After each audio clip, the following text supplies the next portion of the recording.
Jackknife on ladder barrel. So you don't have to use a box. If your client is super, super tall, you don't want to use a box. But today we're going to use the box for a little support.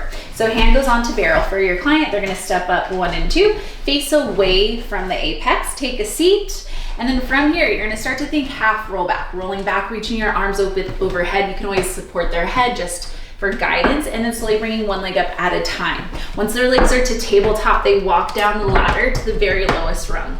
From here, you want straight extended arms, tons of arm work for Jackknife.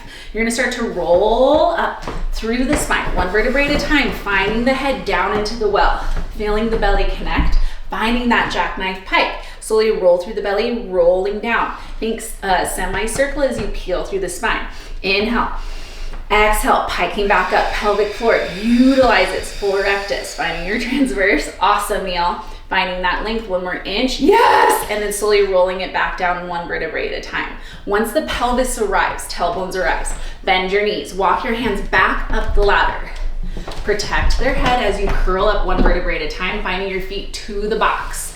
Rounding up, using the hands to peel forward. And then standing up tall, 1 vertebrae at a time, finding the length, and that's our Jackknife on ladder barrel. Awesome work.